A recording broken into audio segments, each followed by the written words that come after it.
да инициираат одредени своји размислувања и проекти кои сметаат дека би придонеле до целата оваа работа. За сега од мене толку. Благодарам.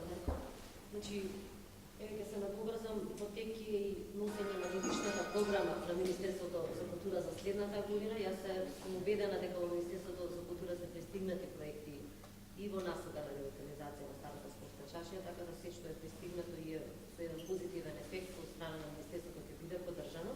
Исто еден значаен проект кој што не, за кој не ви информирав, но мислам дека ќе има голем интерес, тоа е проектот за обнова на фасадите на старата спортска чашија. Значи надлежната институција ги работи проектите, така да следната година и ќе започнеме со обнова на фасадите на старата спортска чашија. Сега го поканувам професорот Денислав Сакајнов за да даде допринос на овој поведен.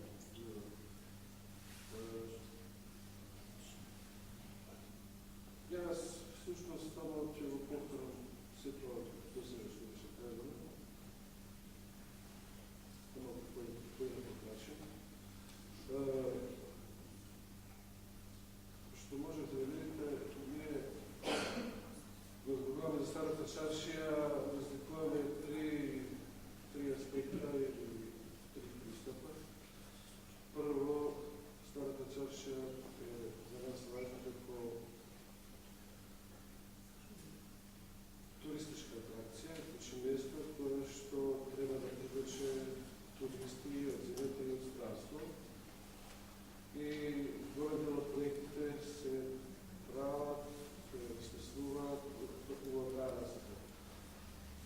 Како второ, старата српска чашија е една целина на важно културно наследство. И како така, чашијата треба да се негува и да се помага да се одржи и се дозрачно има старата чашија причини од важно за културата во Македонија и важно за културно-историскиот идентитет на Македонија. И трето, може би за мене тоа е може би најважниот аспект. Старата скопска чашија е главниот нексус на автентичниот македонски мултикултурализам. Кога зборуваме за македонскиот мултикултурализам, автентичен, до сега, како е Македонија независна држава, се појави или се формулираат две концепции. Едната се вика комши капеджик мултикултурализам, а другата е формулирана како чајевски мултикултурализам. Тие две форми на заедничко живење на луѓе имаат различни етнички и верска припадност, постојат во Македонија и треба да се негуваат. Значи, кога зборуваме за заживување на старата скопска чашија, сите овие три аспекти треба подеднакво да се негуваат и много јасно, не е добро старата скопска чашија да стане само место каде што туристи ќе доаѓаат или место каде што за коите знаеме дека има голем број важни споменици, згради, куќи од културна важност, кои се дел од културното наследство на Македонија. Многу е важен овој третиот дел. Значи, го зборуваме за заживување на старата скопска чашија, нам е најважно ова последново. Заедничкиот живот и мултикултурализам. Тоа значи дека и другото треба да се продолжи со проекти кои ќе ги привлечат луѓе од Македонија и од Скопје да доаѓаат во старата скопска чашија, не затоа што има некој настан културен, тоа е сето добро, и тоа да доаѓаат спонтано, да доаѓаат затоа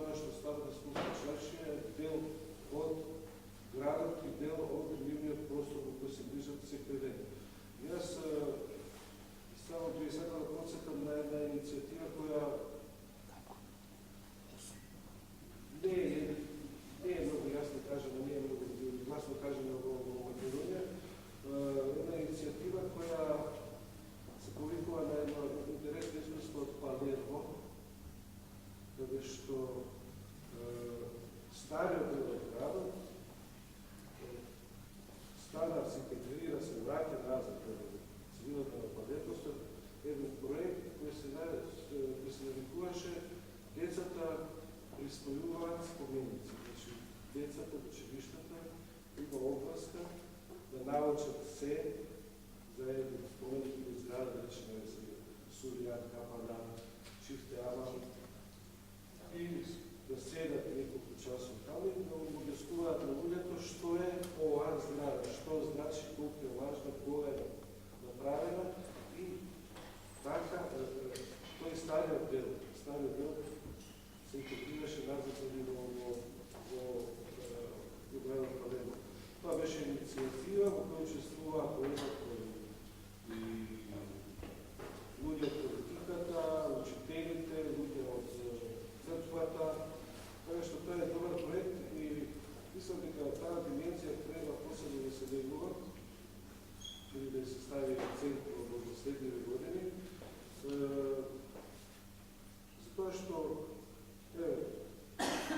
мислам од моје искуство, од тоа што и каде одат децата од основните училишта во Македонија на екскурзии из Македонија, многу малку организирани посети на деца од училиштата во градот или на старата Скопска чаршија. Моите деца не знаат што е Скопска чаршија, што е неприфатливо. Јас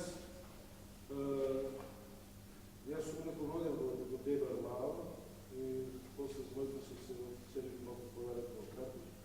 Меѓутоа не ми представаше проблем, па неколку пати во неделата додам во Белот Пашинга тамо, кај што беше директор нашиот сликар Тома Тумовски, со кој ние бевме комши во Дебар Мало и јас како дете сакам да одам, како сочканикова да слушам да ми раскаже нешто да читам.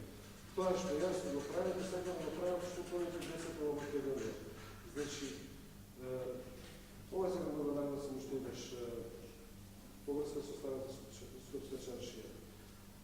Мултикултурализмот со кој се догледаме ние во Македонија и сметаме дека е важен дел од идентитетот на Македонија, на Република Македонија, не е нешто што е дадено и се постои само за себе, па постојано мора да се надградува и да се негира. Значи, постојано мора да има проекти во кои ќе бидат вклучени деца од основни и средни училишта, кои и факултети, во кои постојано ќе се гради свеста за тоа дека во Македонија се живее едно мултикултурно општество. Старата Скопска чаршија може би сигурно сум најидеалното место каде што тоа може да се прави. Сите се поминале денови и часови во старата Скопска чаршија, кој во Чаржилница, кој дали на Кебапчиња, кој во Охрид со кривицата со казан, биви и јашеви. Така што ова што се прави во старата Скопска чаршија треба да продолжи и се разбира. Треба да се бидат сите фактори вклучени, не само заедната општините и градот, туку и бизнес заедницата и невладиниот сектор и секако сите образовни установи и институции во Македонија, од основните училишта до Универзитетот Свети Клим Ветови, која е на 30 секунди оден пешки до старата Скопска чаршија. Благодарам. Посебно ми е драго дека што имаме можност да го слушнеме Данило Козевски, мислам дека еден човек кој што има доста пишувано. Јас се сеќавам на една книга, ја имам и дома за градот Скопје, каде што можете